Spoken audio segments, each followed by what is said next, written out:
नमस्कार, स्वागत है आप सभी का एनएफ न्यूज पर। मैं हूं आपके साथ रोहित। भारत ने पाकिस्तान में घुसकर तबाही मचाई, पाकिस्तान को करारा जवाब दिया। भारतीय सेना ने धुआं धुआं कर दिया इस्लामाबाद, कराची, सब कुछ, रावलपिंडी या फिर हो उनके एयरबेस। पाकिस्तान अब मान रहा है कि बहुत मारा है हमको भारत ने, और पूरी दुनिया में वो भीख भी मांग रहा है कि बहुत तबाही हो गई, कुछ पैसा भी दे दो। अब इस बीच चर्चा यह भी है कि भारत ने कैसे हथियारों से पाकिस्तान को धुआं धुआं किया। अब चाहे ब्रह्मोस हो, राफेल हो या फिर मेड इन महाराष्ट्र हथियारों की बात हो, सब ने मिलकर पाकिस्तान को कूटा है, बर्बाद किया है, तबाह किया है। अब मेड इन महाराष्ट्र हथियारों की चर्चा हो रही क्योंकि मुख्यमंत्री देवेंद्र फडणवीस ने बड़ी बात कही है। इसी पर चर्चा करेंगे। मेरे साथ हैं वरिष्ठ पत्रकार पंकज प्रसून। पंकज जी, पाकिस्तान में तबाही का मंजर पूरी दुनिया ने देखा। पाकिस्तान के जख्म भर नहीं रहे हैं, लेकिन पाकिस्तान में तबाही का महाराष्ट्र कनेक्शन क्या कुछ है? रोहित, जितने पाकिस्तान में जिन हथियारों ने तबाही मचाई है उनमें से 60% मेड इन महाराष्ट्र थे।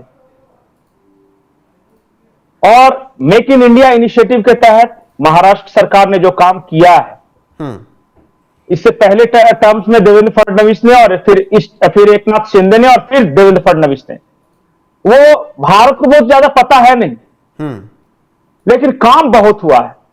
मैं आपको उदाहरण बताता हूं जी। जर्मनी की एक कंपनी है जिसका नाम है रेनमेटल एजी।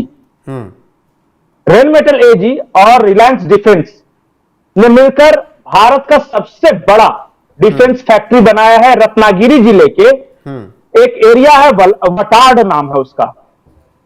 पहले उस एरिया का नाम था ये इंडस्ट्रियल एरिया बोलते थे, वटाड इंडस्ट्रियल एरिया। अब उसका नाम है Dhirubhai Ambani defence city, DADC। और पता है वहां क्या कितना निर्माण हो रहा है? अंदाज 2 लाख तोप के गोले, 10,000 टन विस्फोटक और 2,000 टन प्रोपेलेंट। ये रत्नागिरी जिला में बन रहा है। ये पहले बात पता था आपको?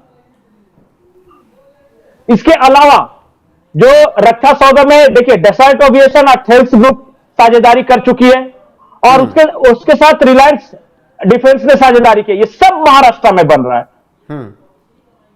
महाराष्ट्र इस वक्त डिफेंस हब के रूप में, भारत के डिफेंस हब के रूप में विकसित हो रहा है। और खुद उन्होंने बताया भी, देवेंद्र फडणवीस ने, कि 60% जो डिफेंस पार्ट्स, इक्विपमेंट्स वगैरह बन रहे हैं वो महाराष्ट्र में बन रहे हैं। और जाहिर तौर पे जब बन रहे होंगे तो ऑपरेशन सिंदूर में ये फायदा भी हुआ है। इसके पहले जब नरेंद्र मोदी आए थे महाराष्ट्र में, तो उन्होंने 3 वॉरशिप, INS सूरत, INS नीलगिरी और INS वागशीर, ये राष्ट्र को समर्पित किया था। ये तीनों वॉरशिप जो बनाए गए हैं, वॉरशिप, वो मुंबई के डॉकयार्ड के तरफ, नेवी का वहां पे अपना कमांड सेंटर है, वहां पे बनाए गए। मतलब नेवी हो गया, एयरफोर्स हो गया, थल सेना हो गया। मैंने कहा ना कि 60% डिफेंस पार्ट्स, इक्विपमेंट्स ये बन रहे हैं महाराष्ट्र में। तो मुख्यमंत्री देवेंद्र फडणवीस ने जब इन सब सवालों का जवाब मांगा गया तो उन्होंने बहुत सधे हुए अंदाज में बताया कि किस तरीके से पाकिस्तान में तबाही मचाई है। बिल्कुल, मुझे लगता है कि अंग्रेजी में है वो, लेकिन एक बार सुनना चाहिए। उन्होंने क्या बताया कि 21वीं सदी में वीर शिवाजी, छत्रपति शिवाजी ने नौसेना को पहला सामर्थ्य दिया था। और भारत में मॉडर्न युग में नौसेना को सामर्थ्य भी छत्रपति शिवाजी की धरती से ही मिल रहा है। और उन्होंने बताया कि बड़ा कदम हमने उठाया। पहली बार हो रहा है कि जब एक डिस्ट्रॉयर, एक फ्रिगेट, एक सबमरीन एक साथ कमीशन किया जा रहा है। तीनों मेड इन इंडिया है और तीनों महाराष्ट्र की धरती से हो रहा है, और पहले कभी नहीं हुआ। और महत्वपूर्ण इसलिए हो जाता है कि आतंकी हमला भारत में कहीं पर भी हो पंकज जी, लेकिन महाराष्ट्र को सबसे ज्यादा सतर्क रहना होता है, मुंबई को बहुत ज्यादा सतर्क रहना होता है। तो वो भी एक जिम्मेदारी होती है ना। नहीं, इस वजह से क्योंकि महाराष्ट्र एक तो फाइनेंशियल कैपिटल हमारा शेयर बाजार, हमारा जितना फाइनेंशियल कैपिटल कह सकते हैं मुंबई है, वो महाराष्ट्र में स्थित है। उसके बाद हमारी डिफेंस फैक्ट्रियां महाराष्ट्र में स्थित है। हमारा नौसेना का जो कमांड सेंटर है वो महाराष्ट्र में स्थित है। तो ये सारी चीजों को मिला के महाराष्ट्र को एक सेंसिटिव जगह बनाता है दुश्मनों के लिहाज से।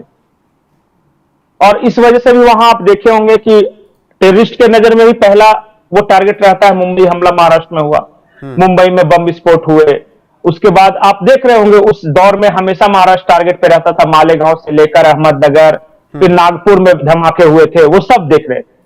और फिर इसलिए कि अगर एक बार महाराष्ट्र जो है ना, उसको अगर डिस्ट्रॉय किया गया या बर्बाद किया गया तो फिर पूरे भारत को उसका असर पड़ता है।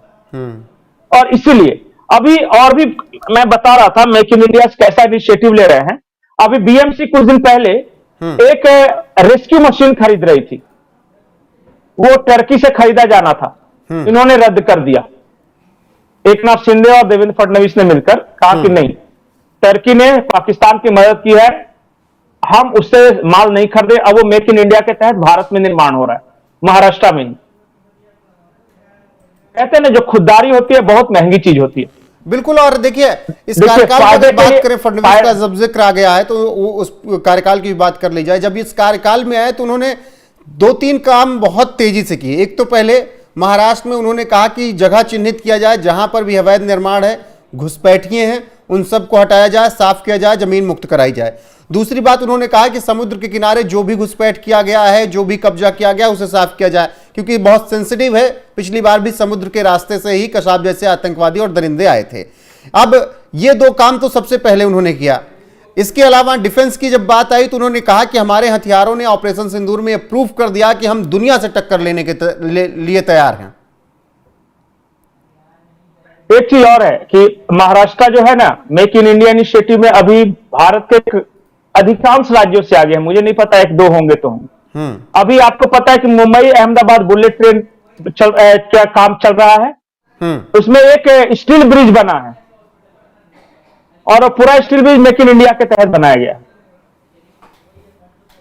तो आप एक एक चीजें देखिए, दिखने में छोटी बात लगती है कि चलो भाई इतना टन गोला बारूद निर्माण कर रहा है, या इतना तोप के गोले बना रहा है, या डिफेंस का मशीन इक्विपमेंट्स बना रहा है, या स्टील का ब्रिज बना रहा है, या खुद मेक इन इंडिया, ये बीएमसी ने जो मैंने बताया कि वो एक रेस्क्यू मशीन का बना मंगा रहे थे, वहां से इंपोर्ट करना तो आसान है, पैसे दो, बीच में कमीशन खाओ, आ जाता है। लेकिन अपने यहां जब फिर बनना शुरू होता है तो इसके एक लॉन्ग टर्म फायदे होते हैं देश को। और आपको मैं बता दूं कि इन्वेस्टमेंट समिट तो कई राज्यों ने किया है, लेकिन माफ कीजिए सबसे ज्यादा इन्वेस्टमेंट आया है ठोस रूप से महाराष्ट्र में। सिर्फ समिट नहीं कर रहा है ना, मैं किसी राज्य को डिमीन नहीं करना चाहता, हर कोई अपने अपने तरह से प्रयास कर रहा है, लेकिन महाराष्ट्र में जो इंफ्रास्ट्रक्चर है, जो पहले से औद्योगिक माहौल है, और जो वहां एक समाज का वातावरण है उद्योग धंधों के लिए, उसकी वजह से इन्वेस्टर महाराष्ट्र में आना चाहते हैं, और उसी की वजह से इन्वेस्टर बंगाल से भागना भी चाहते हैं। बिल्कुल। और सबसे बड़ी बात होती है कानून व्यवस्था की सुरक्षा की, और वो गारंटी सरकार दे रही है। बाकी किस तरीके से ऑपरेशन सिंदूर के तहत मेड इन महाराष्ट्र हथियारों ने तबाही पाकिस्तान में मचाई, कराची इस्लामाबाद में धुआं किया, या फिर उनके ऐसे ठिकानों एयरबेस पर हमला करना हो जहां से उनकी हालत खराब हुई, हर जगह मेड इन महाराष्ट्र हथियारों ने कमाल दिखाया है। और बाकी देश के राज्यों में और जहां हथियार मिलते हैं, उन्होंने भी भारत की इस जीत में अपना योगदान दिया है। फिलहाल फडणवीस राज में जो काम हो रहा है उस पर आपकी राय क्या है, कमेंट में जरूर बताइएगा। पंकज जी, जुड़ने के लिए आपका बहुत बहुत शुक्रिया। बने रहिए हमारे साथ। नमस्कार।